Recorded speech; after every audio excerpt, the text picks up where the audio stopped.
This is episode 237 of the Andrew Hines Real Estate Investing Podcast.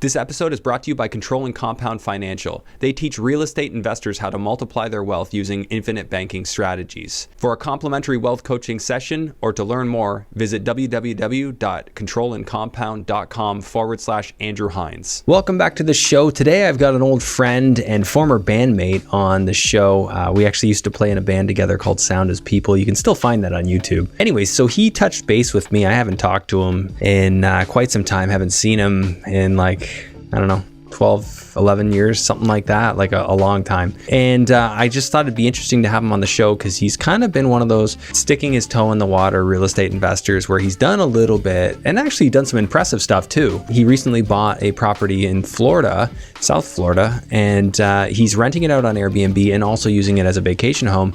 And it's profitable in that structure. So he's able to use it for several weeks out of the year and it pays for itself. That's a win-win in my books, and no small feat. So I think that we got to give credit where credit is due. Doing the international investing thing is something a lot of people overthink or don't want to get into, and I thought this was a great testament to the fact that anybody can do that. Anybody can do cross-border investing, so don't feel like you're trapped in Canada as an investor.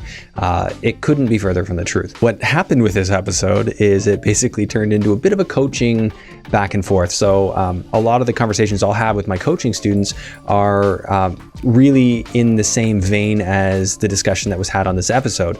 And that's really establishing capabilities, establishing what it is that you want to do, debunking certain thought processes that aren't helpful in what you're trying to do. There's some limiting beliefs that need to go. And I find with a lot of people, one of the reasons that they don't take enough strides forward in real estate is that their time is so filled with other things that aren't their highest and best use of time, these are just very, very core and critical concepts, which we dug in on this episode. And I think you're going to get a lot out of this. If you're looking to take it to the next level, if you're looking to, go from what you feel might be playing small to playing bigger, these are thoughts that need to be had, conversations that need to be had with your significant other and with yourself. If you talk to yourself like I do occasionally, hey, it's healthy, right? Anyways, before we jump into that, I wanted to remind you that every month so far, for the last little while, we've been hosting the GTA West REI meetup, and it's a place where you can meet like-minded investors. We just had one. However, I'm recording this before it actually occurred, so I can't tell you how it went, but I'm sure it was awesome because they usually are. And they're done in a way that I get to have a lot of really great conversations with really interesting people, and I look forward to these events. I genuinely enjoy them, and I'm looking forward to this next one. So come on out and meet like-minded people, meet people who have an interest in real estate and who are doers. And it's a great way to help you grow further. So with that said, let's go ahead and jump into episode 237 with Rob Crate, who's going to talk about his sales strategies. He's going to talk about the real estate he's doing. It was a great episode. Please enjoy. Hello and welcome to the Andrew Hines Real Estate Investing Podcast. I've got an old friend and bandmate on the show who also is investing in real estate, Rob Crate, and author of this book, Sales Meets Marketing. All right. So, Rob, thanks for coming back up. We haven't seen each other in, I think, 11 years. Probably, yeah. Yeah. Thank you for having me. Yeah. We were just catching up a little bit off camera, and you were telling me about your daughter and kind of what's changed in your life, and you're working in sales still, which you were way back then. So, which is, it makes sense that you wrote a book on sales. Mm-hmm. I think everybody should study sales. Absolutely everybody. So that's great. And but why don't you tell me a little bit about kind of what you've been up to? I know way back when we talked about you buying your first house. Yeah. And here you are, and I know you've done a bit more since then. So give me the update. Yeah, sure. So like I said, thank you for having me. It's good to see you again. So that first house that we bought way back in, when would that have been? Maybe 2007, 2008, something like that. We were playing. You played in that garage, right? You ended up buying that house. I ended up buying that house. Yeah. So, and my sort of journey with real estate investing and compare, I'll qualify compared to a lot of the guests that you have on here. I'm absolutely an amateur, right? But I love what you do, and I love the podcast, and I learn a lot from it. And as Kristen and I, my wife, try to grow our portfolio, we listen to a lot of what your guests have to say and what you have to say. And we kind of fell into this by chance. So we bought that first house where you and I played in a band together all those years back. And as our daughter got older and started going to school, we decided we wanted to be in a little bit, I don't want to say more affluent, but just a little bit better of a neighborhood in terms of the kids she was hanging around with, right? Yeah, makes sense. And so we started looking from there, ended up going to the West End of London, more towards the university. And we found a house that we absolutely fell in love with. And I think that was 5 years ago now, 5.5 years ago, where we found this house. And when we went to make an offer on it and applied to the bank for a mortgage, they pre-qualified us without selling our first house. Okay. So, which was a bit of a shock to me based on our income and credit. And so at that point, Chris and I kind of looked at each other and went, maybe this is time for us to get a rental property, right? Maybe we can keep it and rent it out. So you kept the first one as the rental? That's the classic leapfrog move, which I think is great. You get into a place probably 5% down when you bought it, and then the equity goes up, and now you can buy another one and go 5% down again, and it allows you to leapfrog and build a portfolio just slow and steady. Yeah. Worked better, back when you were doing it than it does now. Right? 100%. Yeah. And when those property values kind of skyrocketed in Southern Ontario, originally we were on the right side of it because we already owned a property, right? And I can just imagine what people are going through now if they don't already have properties, right? Like it's got to be impossible for a lot of people. Yeah.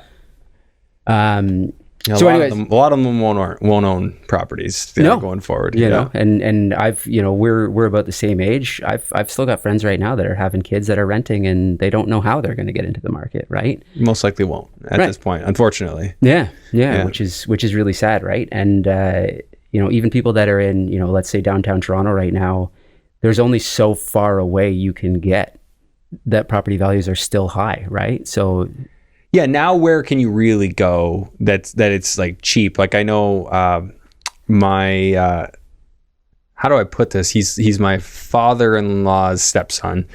He just they work in Toronto, and he moved out to basically like what's that place called south of Niagara Falls? Like Port Colborne, is that right? Am I saying that right? Could be Port Colborne, yeah.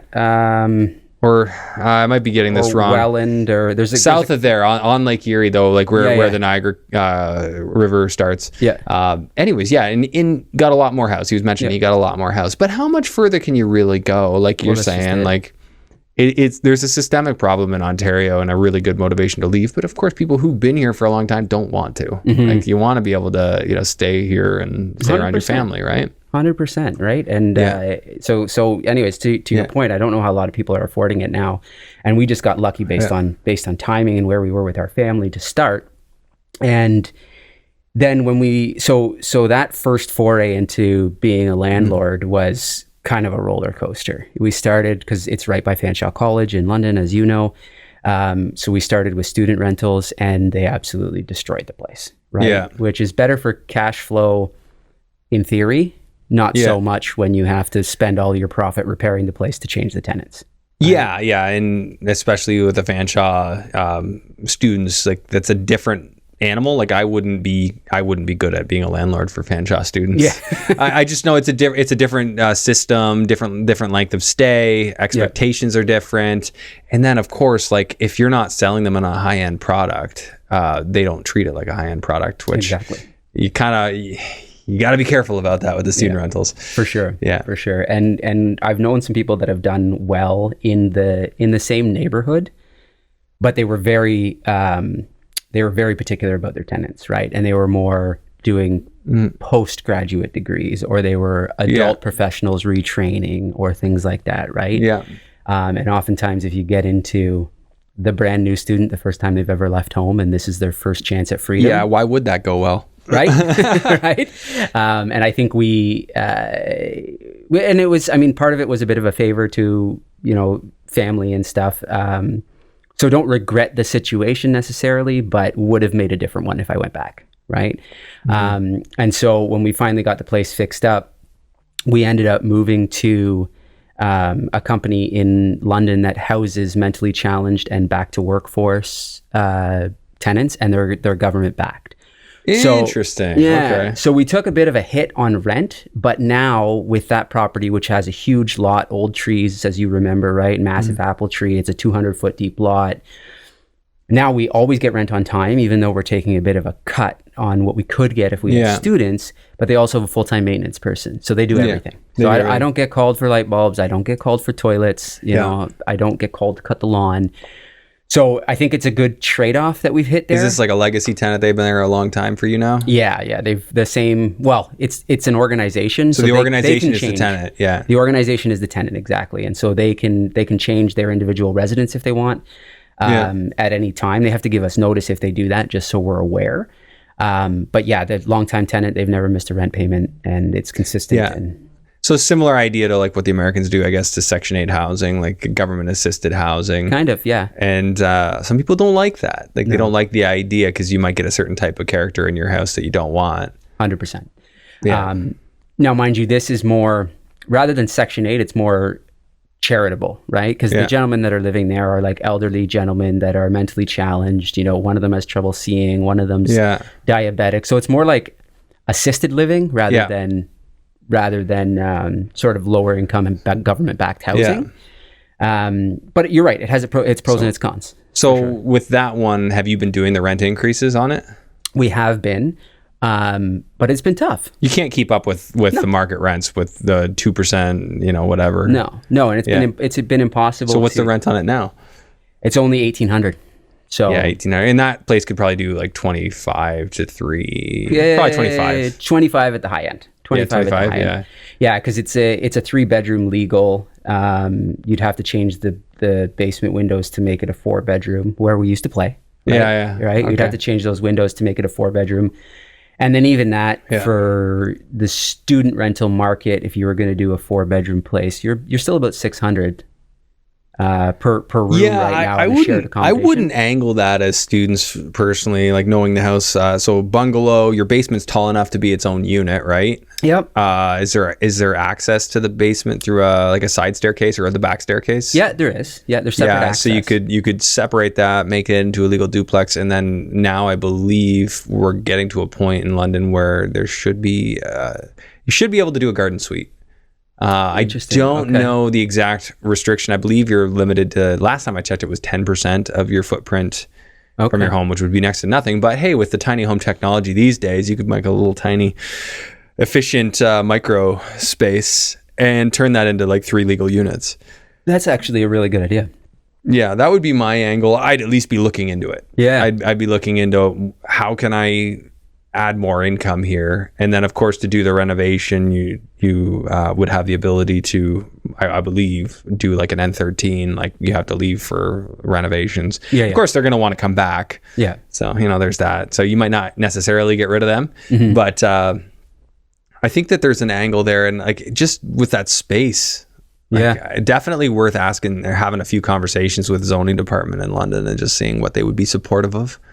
And no, that is a really good idea, and that's part of the reason why I wanted to talk to you is that we are most definitely still amateurs, right? And we kind of fell into this, and these types of ideas, you know, with me still working full time and having a very demanding job, it's not something that I'm spending all of my time learning and growing when it comes to real estate investing, right? It's something that I've always wanted to do and do more of, but it's not something I'm focusing all my efforts on. So the fact that the property takes care of itself and pays for itself, it's not that you need to do anything. Right. It's not that you need to do anything, and plus you probably still have a mortgage rate that's like 2% or something like that on that one. Yes. For how many more years?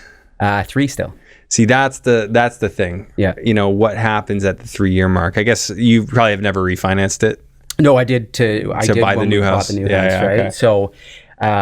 So I'm lucky there that I still have 3 years. I'm hoping that the 3 years is the sweet spot, but who knows what's going to happen at this point. Yeah. You'll want to my head would be at, okay, I'm going to want to make sure the income's a lot higher for when renewals come up. Yeah. Because it probably, have you run the numbers? Like what would it look like at a 5 or a 6%, well, maybe a 7% interest rate? We'd be losing money. Yeah, that's where you don't want to be. But you can always re-amortize. And I think a lot of people are doing that right now where they're coming up for renewal, and rather than just take, the remaining 16 years on their mortgage, they're going back to 25 or back to 30 to get the payments down, which obviously is not a great prospect. No, but it is a prospect, right? And ultimately, in my mind, and maybe you have a different opinion than me, but in my mind, a property that I'm not living in as my primary residence, the goal is to just cash flow for me. Like I don't particularly care whether it's paid off in 16 years or 30, as long as it's either paying. Well, I want there to be equity there. I do like it paying off, but that's not the main thing I'm focused on. Right. But yes, it's definitely a nice thing to have it paying off to some degree. Mm-hmm. What I used to have is I had one of my rental properties on a HELOC, and it was just interest only, and after a few years, I really got tired of that. I'm like, I don't like that the mortgage is still the same amount.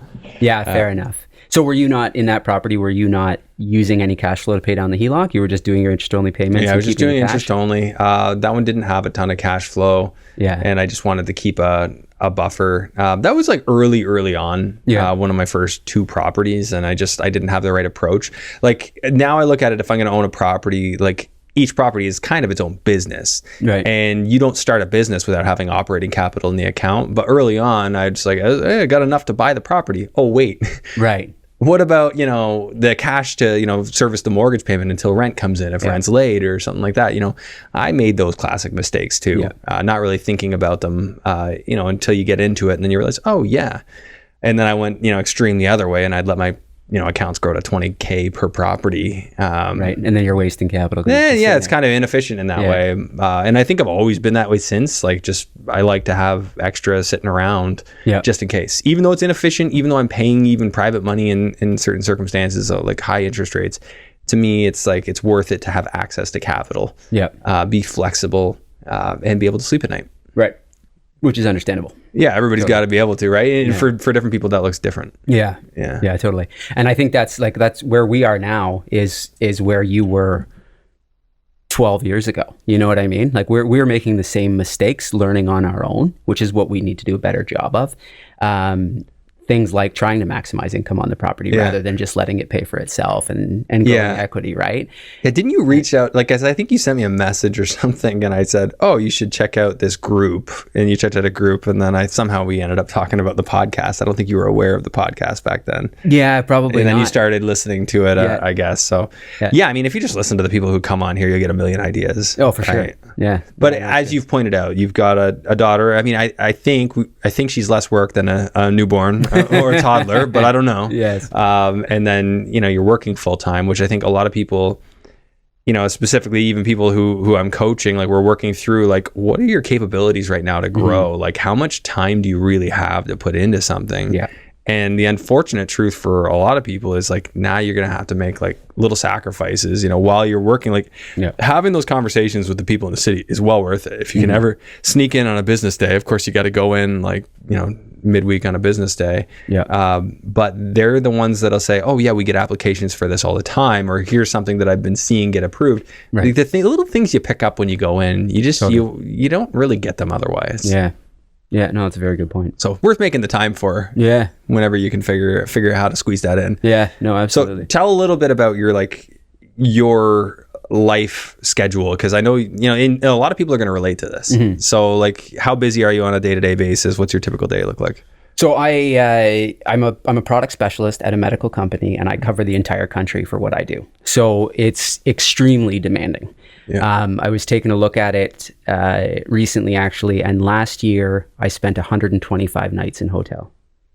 So not a small amount. Yeah. Yeah, exactly. Right. So I'm basically, and that's, I mean, when you take into account weekends, I'm away 65% of business time, working in hospitals for various reasons in lots of different provinces. And so I get to see the country, which is great, but it's very difficult to spend time, sitting down and looking at investments here, other than what's just turnkey for me that I do every day. Right. And that has been a challenge, because we've looked at a lot of things that we've passed on simply because we don't have the time to sit and really look at it close enough until it's gone, right? Yeah. So I guess the question is, I think evaluating deals, that's something you've got to do. But is there, I mean, this is something I would, ask in a coaching situation. Like, is there something in your life that you think you could give up? Like something that you could delegate to somebody else? I'm not saying give up as in something you enjoy. I'm saying something that you do that's tedious that you could hire somebody to do, which would then give you the time. That even the hour that you need to analyze a couple of deals. No, 100%. And it's a really good point because I've been debating this for probably 8 months now. I've been debating getting an assistant, right? And just hiring my own assistant that can handle all the tedious things that I should not be doing. Like, that's a life-changing thing to do. Yeah, totally. I have an assistant, and I talked to her and we're open about this, and she's not fully busy. I'd say, like, I don't know, I'd have to ask her today. Maybe she's only at 40% of capacity in terms of what she can do, 40% utilization. But that 40% that she does for me is stuff that I couldn't imagine myself doing. Yeah. Okay. So that right there would probably buy back your time. And we have a similar challenge because I'm an entrepreneur and I can put in enough time I can put time into a million different things. And as you know, you're in the sales field, although you're not doing direct selling anymore, right? But you're doing customer service, you make your own hours. You can work longer hours, you can work shorter hours, plus when you're being away, you've got to find a way to just get rid of the rest. Right. Would your company contribute to an assistant? They may. I haven't broached the subject yet, but I've got a team now that by the end of this year, the team working under me will be 4 or 5, and so that'll delegate not a lot of my travel, but it probably 30% of my travel. So you can get rid of some of the travel. Yeah, so that will help, and there's a plan for that, of course.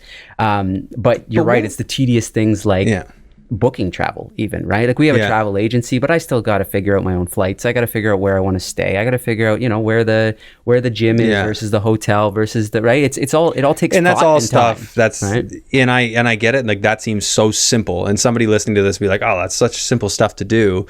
When you have a million other things in your brain, and task switching is a painful thing. 100%. If I'm focused on something, I don't want to be taking my attention off of it. And so I would absolutely say that's all stuff you shouldn't be doing. Yeah. Well, and it's interesting that you say that, because people will be listening and thinking, that's such a simple thing to do, to book a flight and book a hotel. But when you are on a plane 2 or 3 or 4 times a week, it can be hours of your week just spent booking travel, right? And when you also have 50 emails to respond to, and right? Like, there's so many things. And let me paint you a picture. So now you have somebody who does all that for you. They understand what your parameters and your criteria are. So now they book every hotel, every trip you do. Like, they're in your email inbox, seeing where you have to go next, or on your calendar, putting space holders on your calendar. You didn't book with my assistant, but most people do. I just was texting with you, so I just added you in. Right. But I think she did actually send you a calendar invite. She did, yeah. So, I mean, now all of a sudden you're not doing any of that.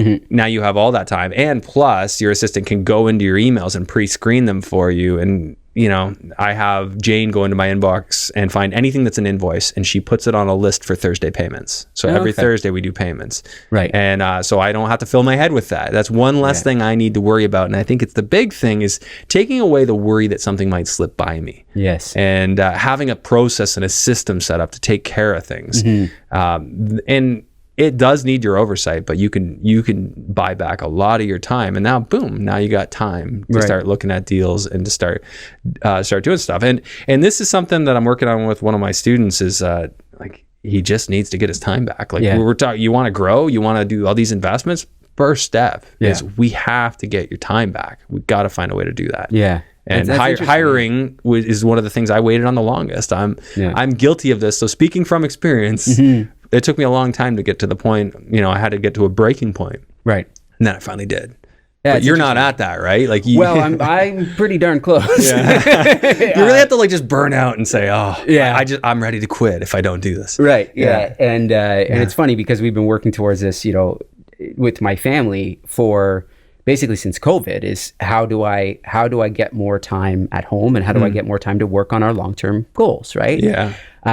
Because real estate is a big goal of ours. That is, we've taken it. I think we've partially purposely taken it slow, because we don't my wife is very conservative when it comes to that kind of investment decision. But also we've been a victim of my schedule for taking it slow, because we could have done a lot more at this point, right? So question for you then, Jane, is Jane working for someone else as well if she's only at 40% capacity, or is this something that she just wants to do part-time and she is only working for you, or what's the structure, if you don't mind me sharing? Yeah, so Jane works virtually, so she's in the Philippines, so she works our hours, which is nighttime hours for her, so sort of the night shift. Yeah. And because of sort of like, I guess you can kind of refer to it as a bit of an arbitrage, what I pay her is like a top income in Philippines. Yeah. And so it works. It was one of those things that worked out well, where it's still affordable for me. It's not, it's certainly not nothing, right. But it allows me to not be so aggressive about her needing to have every hour filled, like not needing to get every last bit. And that was one of the things we talked about when she started, is I said, hey, this works for both of us and here's why. Right. And, I'm able to pay you an amount that's a relatively high amount for where you are, and a relatively low amount for where I am. Right. And it allows us not to be fully there. So she's actually, she's a lawyer in Philippines as well. Oh, wow. And on top of working full-time for me, she also does, legal work for the municipality that she's in. Okay. And it's interesting. So yeah, and she does that outside of the hours she works for me, which I kind of feel bad for her. So she works a lot of hours. As I said, I'm not grilling her with a lot to do, but she's still present in there. And that's of course her choice. So that's not something that you can control or should feel bad about. But it's just, I'm curious about the arrangement, because it is something I've debated for months and now, I didn't know how it would work. And that was the hard thing for me, is like, I wanted to get a good assistant, somebody that would help me solve problems, but I also didn't want to take on a full-time Canadian-based salary with somebody who has the expectations that needs to pay to live in Ontario, which is the most absurd place to pay to live anymore. Yeah. Might as well be New York City. Yeah. Yeah, exactly. So this actually worked out really well, and it was a real learning experience. And she's been with me ever since a year and a half ago, pretty much. And that was as I was kind of coming to a breaking point. I had my son in the picture, and I just couldn't keep up with stuff. I was doing too many things were falling by the wayside, and I was starting to realize that I couldn't manage my obligations with the podcast. I had help for the podcast for a bit, and then something changed, and I ended up going to a lot more virtual episodes. Okay. And I wanted to get back to doing it the way we're doing it right now. Yeah. So I just said, hey, things have got to change. I cannot continue the way I was. Here's the next step, and I just decided to take a leap. Because that's all you really can do. And you're obviously happy with it so far. Yeah, I mean, there's no perfect situation, right? I don't love that. There's certain things I still don't have her doing. There's still things I'm doing that I shouldn't be. Right. And I have to, like, I'd much rather spend the time and teach somebody how to do something than do it myself, knowing full well that I'll have to do it myself again the next time. Even if I could do it in 1/10 the time, I'd rather invest the time now and teach somebody, so I don't have to keep doing it. Yeah. And anything that I do repetitively is a first candidate to hire off. Yeah. So I actually don't mind cutting the grass. I kind of find it like a nice Zen thing to do. Yeah. But I have somebody at my house right now cutting the grass. So, fair enough. But if I have time, I don't mind it. Like, I actually have to put on a podcast and just zone out. But it's a good. I mean, it's a good theory in general to live by, is that if you're not spending your time doing something creatively different and it's a repetitive task, why are you doing it, right? Well, and for a lot of entrepreneurs, you're going to look at it and you say, if I'm doing my absolute highest and best activity, if I were to equate that to an hourly rate of pay, what is that? How much do I make? And then you could look back at your real estate investment and say, how many hours did I really invest in that? Right. And what's it paid me? Looking at the equity, the cash flow, and you'd come up with a number that's pretty absurd, like for an hourly rate. So anything less than that, within reason, because obviously cash flow is a factor, you should be thinking, is this something I should hire out? Right. Anything that somebody would do it for less. Like if it's grass cutting is not a $50 an hour job. It's 15 to 20. Right. So that's a candidate to be hired out if I'm not enjoying what I'm doing. Or even if there's something better you could be doing. Yeah, something better. So then that allows me to do something I would much prefer to be doing. Yeah. And with Jane sort of tackling more of my back end and like managing, the payment process and stuff, that allows me to take on coaching students, which is lucrative. And it allows me to look at new projects. And if you don't have any time, you can't evaluate deals, and you can grind for a bit. Anyone can. Yeah. But there comes a tipping point, especially if you've got a family, where or a breaking point, so to speak, where you'll be like, enough of this. This doesn't work anymore. Totally. You can only grind so far, and I know Gary Vee talks about crushing it, and I lived by that model when I started this podcast. That's why this podcast started. Right. But I don't think that that's a sustainable model in the long run. No. And you take everything you hear from Gary Vee with a grain of salt. Not that I don't love Gary Vee, but by the same token, he's got a lot of people doing a lot of things for him that he's not doing himself. Right. Right. He'll say early on. He'll say early on, you don't you do everything yourself, and then once you can afford it, you hire out, which I don't disagree with.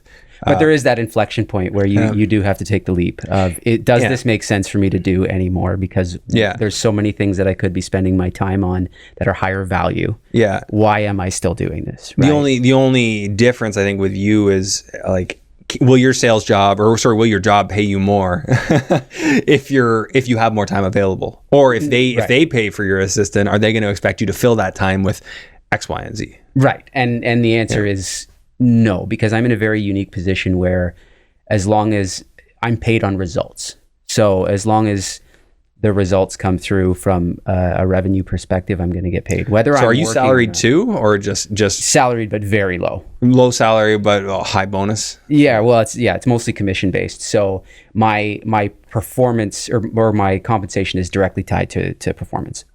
So that's a perfect candidate to hire an assistant, because now I have to do it myself. Now you can get better results. Yes, exactly, and not only better results at my current role, but everything else that I'm trying to do as well, which is real estate, which is all this, the book, everything else that I'm trying to do. Yeah. So I completely agree with you. And if you don't mind, if I'll shift back to real estate just in general. For sure. Because this is another point where, not that I want to make the interviewer become the interviewed, but I think no, I don't care. This kind of turned into a coaching session, which I don't think I've done one of these episodes in 215 episodes. Okay, so there you go. So thank you though. Yeah. So when we bought our next property, the similar situation, we had equity. We wanted to use it to buy another property, and I was looking at multi-unit residential in London, basically, right? Where I knew, close to home, right? And I found a few properties that I really liked in the kind of $800,000 range. And this is the reason I bring this up, is because we passed on two properties that I really liked that cash flowed really well. And my wife vetoed them because of various reasons. And I told you she's very conservative, right? And I'm sure you have listeners that are in this situation that are kind of just getting started, and they've got partners in either life or investment that have different styles than them. Yeah. Right. And so one property, Dundas East, down by Kellogg, the old Kellogg plant, which some of your listeners may know, I know you know, where it was an 8-unit building. It was they wanted $800,000 for it. It needed a few renovations, and it had a couple of CD tenants in it, but relatively low rent, and rents could be increased. Yeah, for sure. And it cash flowed, right? So that was the first spot. And then also that was just when 100 Kellogg Lane opened up. So a company went in, of people that we also know, and basically made the place a brewery and an amusement park. And it's that area is not what it used to be, right? That's a stigma area traditionally, but not so much anymore. I hear it's really come around. Yeah, well, that one block has really come around, and this was sort of a block down the road and across the street. But they'd also already given a permit to Hard Rock, so there's a Hard Rock hotel going in there in 2027, I think, or something like that. Really? Yeah. So they're going to change that end of town. The whole place is going to change. It would have been a good time to get in, and the property cash flowed. But because of the reputation of the area of town and the tenants that were currently there, my wife said, I don't feel comfortable, right? Especially if I'm going to partially manage this place, I don't feel... So we walked on it, right? And then a similar one a little bit west of London. I forget exactly where it was, but one of the little towns west of London anyways. Like Kamoka or something? Could have been Kamoka, could have been Strathroy. Yeah. Okay. I forget exactly where it was, but similar property, 5 separate units around the $800,000 mark. And it was, in the end, my wife again felt, if I've got to be there too often, it's just a little too far away. Yeah. Right? And so we walked on that. And then what we ended up doing at the end of the day was like, okay, let's buy ourselves a vacation home that will also cash flow then, because then we all feel comfortable. And at the end of the day, to me, it's not the most profitable way of using the funds when we bought it. Yeah. Not that it's not cash flowing, but it made my wife comfortable at the same time. So we ended up buying a place down in St. Pete, bungalow, and we've been Airbnb-ing it since then. But it's also a place we can go whenever we want. Dude, that's awesome. And that's no small feat. You're managing an Airbnb at a distance. Is it a condo? No, it's a freestand bungalow, totally 1,100 square feet. Freehold, St. Petersburg, near water? It's about 10 minutes. It's right direct center. 10 minutes from St. Pete Beach, 10 minutes from Tampa Bay. Okay. So it's enough to cover all your expenses? Like, when did you buy it? Your birthday last year, May 31st, right? Nice. Yeah, that's when we closed. All right. Wow. Yeah. Congrats. So 2022? Yeah. Okay. Yeah. So we've been doing just over a year. How long did it take you to get it up and running? We rented, I think, our first tenant around now of last year. So it took you like 6 months to get it into an Airbnb? 3. June, July. Oh, sorry. I'm spacing. Yes, it's only August. 3 months. Yeah. Okay. Yeah. So about 3 months to get that going. What'd you pay for the place? $433,300. $433,300. And then how much money did you have to put in to get it? About $25,000. And you got a mortgage with a Canadian lender? No, got a mortgage with a U.S. lender. Yeah. Okay, like just like a semi-private? Nope, it was fully. Well, they've since sold the mortgage, but it was a major mortgage lender down there, and we got a 6.99% 30-year amortization locked in the whole time. The catch being, I went with an interest-only mortgage for the first 10 years, so I physically cannot pay down principal. But it gave me a lower interest rate. So it's a 30-year mortgage, though? 30-year mortgage. 30, so it's going to go 20-year AM as of the 10-year mark. Correct. Yeah, it's going to jump up in price a little bit. It will, for sure. Yeah, so this is not like Bank of America. This is like a semi-private, like hedge fund. Yeah, like similar. Did you get that idea from somebody on the show, or? No, actually, I found it myself. It was before then, because I hadn't been listening to the show that long at that point. Yeah, okay. Because that reminds me, like I know multiple people in my networks talking about that kind of thing. That's a pretty low rate. Like now, I hear investors talking about like 8 to 9. Sure. That's a Canadian, like not showing income documents. Yeah. Like that's compared to what you can do in Canada, that's actually not terrible, especially on a 30-year. Like there's something to be said for that. Mm-hmm. And you do have to look down there. It doesn't just fall in your lap, but there are so many lenders. Many lenders, yeah. Find either a good broker or just keep making calls. I went to the real estate meetup and I started, making connections with people and making calls from there. Yeah. Many dead ends, but I had a few. Well, and successes. We went through a few brokers. We went through a few agents. We were originally looking in Sarasota, and then got a better agent, got a better broker, ended up moving north. Yeah. And it really is all about the people you find. You find good people, you'll find money, right? Do you have a pool at that place? We do, yeah. And so you got a pool screened in, yeah. How many bedroom? 2. 2 bedroom. Yeah. Okay, so smaller on the bedroom side, but on the bedroom side, but it's a nice open concept place, and we did the second bedroom's a big bedroom, so we ended up doing queen over queen bunk and a second queen. And then the master has a queen with its own ensuite. So sleeps how many in total? If you use the pull-out couches, it'll sleep 12. So you advertise it as sleeps 12? Advertise it sleeps 12, yeah. Oh my God. So you pack people in there. Haven't had it packed at all. It's been mostly families since we started. Mostly families. 3, 4, 5 people at the most. That's amazing. Right? Yeah. So now you've got a full year behind you. Yeah. How much did you do gross? It depends on, like, you're talking 2022, because 2022 even just 12 months. Even just 12 months. So 12 months were probably around the 45K US. 45K US pulled in on that. Okay. Yeah. But you did use it a bit for yourself. We've probably used it 5 or 6 weeks easily. Yeah, so you have to pre-book those off, right? Yep.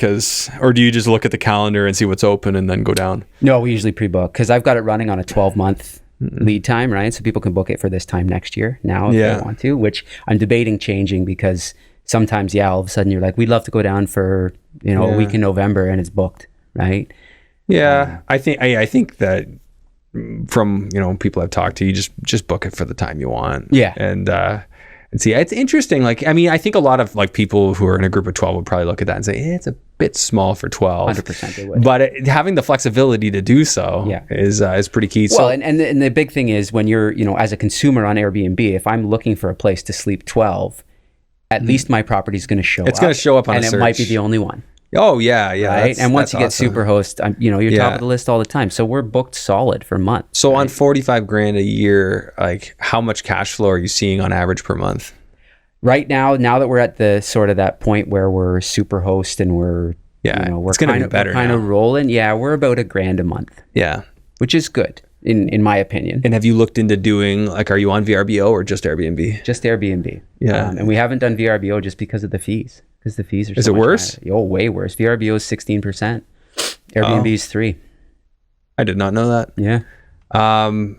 Interesting. Because So VRBO touts itself as sort of the luxury accommodation, but they as the owner of the property, you really got to be charging high fees to make it worth it. Yeah. So, I mean, for our camp, for example, we have like, you can book direct through, and we use Lodgify for that. So we have a website, people can book direct with us. We pay no fee, which is actually our second largest source of bookings. So we're Airbnb number 1, our website number 2, booking.com number 3. And it's pretty close. Airbnb and our direct booking is not far from each other. Really? Yeah, which is pretty cool. It probably wouldn't be worth setting it up, but I'd be inclined to try it if I were you. Yeah. Just try and set it up. So, but no one's going to come book direct unless you somehow are promoting it. Mm-hmm. So if you don't plan to, that's probably not worth doing. But just being on more platforms, like say somebody they search on booking.com and all of a sudden your house shows up on a search concept when they're searching it. I mean, I'm of the mindset I want to get my property in front of as many people as I can, because it just gives it more chances to get booked. Yeah. And who knows? Like maybe it doesn't actually make a difference. Well, we're in the position now where we haven't had an issue with booking it because it's in such a prime location, 10 minutes from like one of the best beaches in the U.S. at St. Pete Beach. Yeah. And the pricing is reasonable. My point that what I'm trying to figure out now is how do I maximize my nightly rate, and at what point have I gone too far? Because I haven't flirted with not having bookings for 3 months. Why don't you try Price Labs? Okay. Tell me more. Well, I don't manage this directly, but we have it on our system, and it'll like it uses an algorithm to measure your property against others and automatically make changes. You can set a price floor on it, which I would definitely. You're right. Yeah. But I would do it as an experiment if I were you. That's a great idea. Try it for a few months. It's so hard because how do you ever call it a controlled test? Like right now, Airbnb might be favoring you because now you're a Superhost, right? Like it's so hard to say for sure, but it might be worth it to try some pricing automation software and just see if it makes a difference to your bottom line for a few months. Yeah. No, that's a good idea. I think it might take more like a year to really know, but then you go off of it. It's much better if you have 2 properties in one area. You put one on Price Labs and one not, right? And then you see can A/B test it. Yeah, A/B test it. But it's so hard to A/B test with just one. It is totally. Yeah. And Airbnb has an algorithm, but I don't know enough. Like a price adjustment algorithm. It does. It's but that one's going to be entirely self-interested for them because they just want the bookings, right? Well, it's basically a scale. So you can at one end it is get the highest possible nightly price that I can get, and they use area properties to calculate it, and the other end is keep me booked as far into the future. So in between those two extremes, you don't really know how they're calculating their algorithm, right? So it's but it's something that's our next step with this properties. Now we've got a year under our belt. We're Superhosts. We're fully booked. Everything's going great. I've got a great maintenance person. I've got a great pool guy. And you found these people how? All on my own, all through going down there and finding them once I bought the property. Yeah, so the hard way. The hard way, absolutely. Yeah, so did you just call people up, meet them there, and yeah, 100%. So I just learned about this Thumbtack. Do you know Thumbtack? Do not know Thumbtack. So it's an app like Airbnb, but for contractors and cleaning people, and they're rated. I know. I literally planned that idea like 5 years ago. And I did never too. Did you? That's hilarious. I was actually talking to a guy, like this is back like right around the time you left the band, and I was kind of like scheming to create a software. We just didn't have anyone to do the tech. We were coming up with the idea, planning it all. I did the exact thing. I mapped out the MVP. I had so many. So Thumbtack. I'll look it up. Yeah. There was another one too. I can't remember the name of it now, but they advertise in Billy Bishop Airport. I talked to the guy actually a couple of months ago just to pick his brain. It's too bad I can't remember what it's called right now. anyways, I'll send it to you after. You can throw it in the show notes if you want. But similar concept, all website based though, and I wanted mine to be app based. But so it sounds like if Thumbtack is app based, it would be a great idea. Yeah, I can't get the app because being north of the border, I'll have to go next time I go down. Use one of your addresses in Florida? Or no, it's the app, the App Store app on my phone. Yeah, the app address, I guess, is just like the Canadian version. It's not available in Canada. Well, I'm not using it for Canada. Can't you just put a VPN on your phone? I tried that. It didn't work. It outsmarted my VPN. Really? Yeah. You need a better VPN. I pay for it. I thought it was a good one, but interesting. I've had that issue too. All my Florida apps will work down there, but not up here. They won't work though. So they're on your phone and they won't work when you're up here? They won't work when I'm up here. But only the ones that are connected to services like Spectrum, for example. I can't get TV on my phone if I'm here. Oh, but then the VPN will work for that. But when VPN will work for that. Yeah. But if you're trying to trick Apple, when literally Apple's sending out pulses of Bluetooth, pinging every phone around you all the time, they know exactly where you are. You can't trick them. Totally. You can't trick them with a VPN. No, actually, it's funny. I'm reading a totally off topic, but I'm reading a book right now called Pegasus. Pegasus is this software that was created by an Israeli company called NSO, and they hacked basically Apple's algorithm back in 2013, and they can install software on iPhones. And the book is about 50,000 high-level journalists and politicians that they found were hacked with this software. And they can activate your microphone, they can activate your camera, they can see every key stroke that you text. Really, really wild book about getting behind Apple's security. But anyways, completely off topic, but no, it is. And I would think that they're like the most secure, like they're just spying on you directly. Like exactly. Yeah. They don't let anyone else. Yeah. They do it themselves. 100%. And they are known for being one of the most secure, but they have no shame with, right. Well, I mean, like you said, different topic. I really do think it's very unfortunate that it's Android versus Apple. Like that's all we've got. Yeah. Very unfortunate in today's marketplace. I really hope there's some new players that come up and, smaller, open source based. Yeah. And it'd be a sacrifice for us to use them, but I'd do it for the privacy. Yeah. I did buy a privacy phone just because I don't like the concept of being tracked, but I need Wi-Fi calling at home. We don't get like good cell signal at our house. Yeah. And it didn't have that. I'm like, okay, I guess I'm not using this. That's the end of that. Yeah, it was pretty much the end of that. So, going back to one of the things you said, and I think this is really important, like getting a spouse involved and getting them on the same page. That's like obviously something a lot of people struggle with. Yeah. I have that challenge too with Jordan. Like she's obviously very on board with real estate investing in general. Runs the bloodline. but it's on me to do. Right. Like it's not really something she spearheads or will do. She kind of just lets me do whatever. Just as long as I'm home for dinner time. Yeah. But you're lucky. You're lucky in that sense. Well, if she had to sign something, then I guess she might have have a different perspective on that. Well, it's funny though, because like on the Florida side of things, once we moved to, the decision was made to buy a vacation home that could also cash flow. Yeah. Then I was largely on my own. It was that feeling comfortable about what specifically in general we were buying, and then it was okay, right? Like we had to bid on. Okay. I think we had to bid on 10 properties before we actually got one, and $30K over asking, and it's a nightmare down there, right? It's a nightmare everywhere, but better price point than you're paying up here. Well, it's convert the dollar. But you're cash flowing. Go find a property that cash flows here. No, well, and the problem like that anyway, and the problem with where we live, just in Southern Ontario, is the Airbnb short-term rental market isn't nearly as strong as a beach town, right? Well, it is regulated, right? And it's regulated. The regulation basically ruined it. Yeah. But that's Canada for you. Yeah. And it's just I don't know. I'm kind of done with it. Yeah. Like Canada wise, like, I mean, we have our commercial properties and we'll roll with those for now. Yeah. I've said this many times, like I'm not really looking to grow in Canada. I think that don't get me wrong, it's getting worse in the States too. Yeah. But they're way behind, price point wise, you can still find very relatively affordable stuff. Yeah.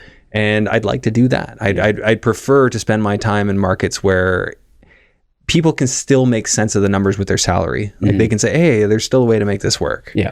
And until that changes, and then I'm totally open to go where the market makes sense, where the deals make sense, rather than stay in a market or try and force things to work in a market that doesn't make sense. Yeah.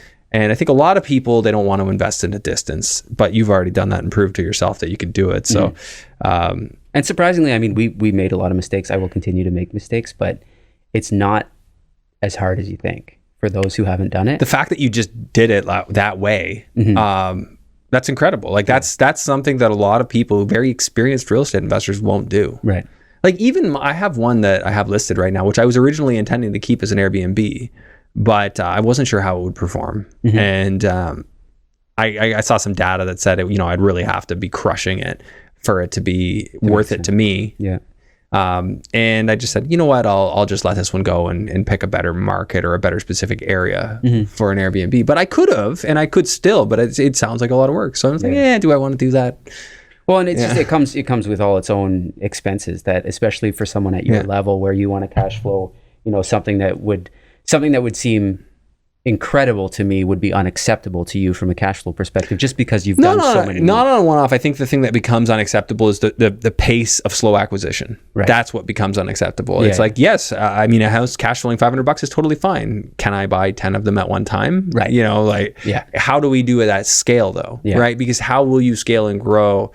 I mean, you could just buy a house a year and hold it, and in 10 years you got 10 houses, and they're starting to pay off, and that there's nothing wrong with that. No, depends on what your goal is. Exactly. Yeah, and I think that, so going back to the point, like when you're having trouble with your spouse, like I'd say go right back to what are our goals, what are we trying to accomplish, what are we good at, what are we not good at, what are our capabilities right now, time wise, financially. If you put that all down and say, now knowing all this, what type of strategy fits with our capabilities, with what we want to do, and with our goal, and then everything is measured against that. Then when you have a disagreement, well, what did we say our goal was, and why did we come to that conclusion, and why did we come to the conclusion that this was the strategy for us? Let's reevaluate. Okay, it's all written down here. Yep, still ticks all the boxes, and we said we were going to hire help, and we said we were going to pull the trigger on a deal if it met the following parameters.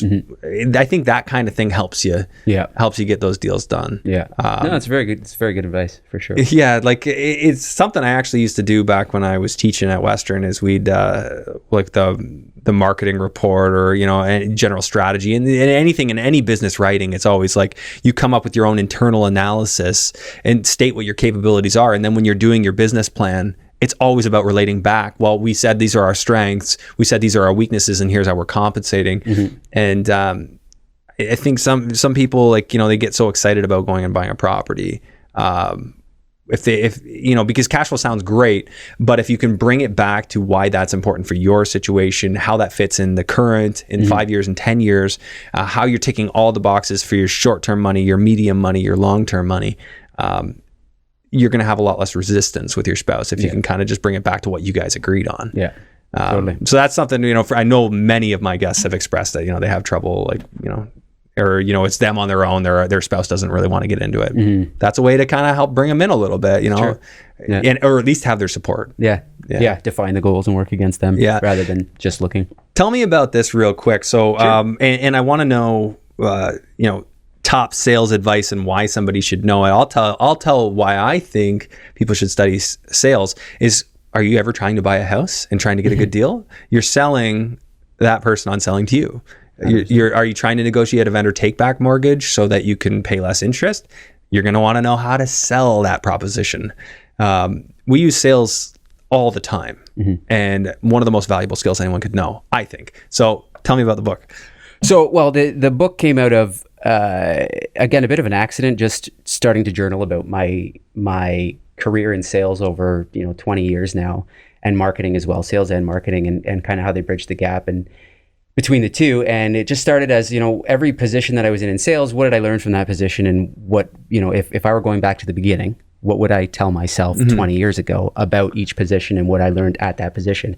And so it's a bit of a journey through my career for the first half, and then the second half is just bridging the gap on what can sales professionals in general learn from their marketing counterparts, because I think everyone generally defines marketing as advertising if they don't know much about marketing, right? In your mind, you think about a TV commercial or a billboard, and they think that's marketing, but that's not really what marketing is. What marketing is the entire plan to grow your business, right? And you can, as a salesperson, you can learn a lot from your marketing counterparts. So that was the concept of the book in general. And and then it's got a lot of little like workshops and team building things and stuff in there as well at the end. But to your question, why would I advise people to get better at sales? I think that sales is literally everything we do in life, right?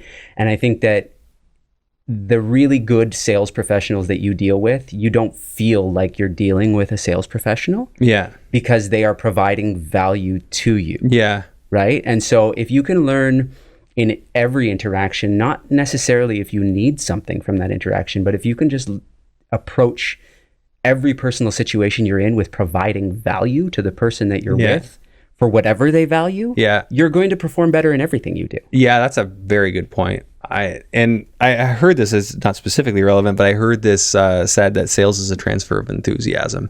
100%. It's not you trying to get somebody to do something that you want them to do. No. It's you transferring how enthusiastic you are about what you're selling. So you should like what you're selling. Yeah. Otherwise, don't sell it. Yeah. No, that's a very good point too. You know, if you don't think it's any good, don't sell it. Mm-hmm. That's the key. Number one reason to not be a way to not be sleazy salesperson. Yes, 100%. But I would go further than a transfer of enthusiasm. I think it is as a seasoned sales professional at this time, I've sold everything. I've gone door to door. I've sold water softeners. I've sold chicken. I've sold pop. I've sold medical devices. I've done it all. What I've learned is it's not just transferring your enthusiasm, but helping people understand why you see value in what you're doing and why you think it's important that they see the same value. Because if they don't do or if they don't partake in the offer that you are presenting to them, their life will be worse off by not doing it. And if you can accurately convey that message of why your life will be better tomorrow and why there's no reason not to do this, then you can not only be a better professional at what you're doing, but you will make people's lives better. And that's what makes lasting relationships, is providing mutual value. Yeah. Right? That's a good point.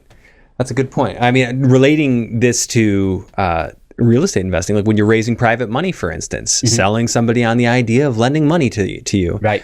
At a very reasonable rate, that's a win-win for them. Like my buddy Mike taught me this, and I thought it made a ton of sense, and I've applied it my own way. But he would raise money, and he'd find out what somebody wanted. They said, "Oh, I want a Camaro. I've always wanted this car." And he'd say, "Well, if I could get you that Camaro with absolutely no monthly payment, is that something you would want?" You know, like they want the Camaro. Right. Well, how would you do that? Oh, well, you just need to lend me this much money. I already know what your interest rate is on that line of credit. Right. And if I calculate, if you lend me this much, the amount you'll make is enough to cover that car. And you'll have it for free, basically. How's that sound? You're communicating in the benefit they want. And then it's a win-win for you, because then you get to do a deal that makes money and profit. And, that's one of the big things. And I think this is just so relevant. Like, that is one of the necessary skills here, being able to sell, because any entrepreneur, you're going to sell. Absolutely. You have to. You can't get by in life without it. Whether it's simple as selling your wife on where you're going to go for dinner. Yeah, selling your life. So knowing that those people who have this stigma about sales, which I don't think is much of my audience, but if you do have it, realize that you already do it. Exactly. It's just about honing it in. Yeah. So top authors aside from Rob Crate that you recommend, who are the ones that you kind of learned from? Oh my goodness. In terms of sales in general, it's sales. Yeah, sales books. Yeah. My top sales books. Well, I think the Challenger Sales Method is a really good one for everyone to read. Okay. And that's just about. It's not necessarily about.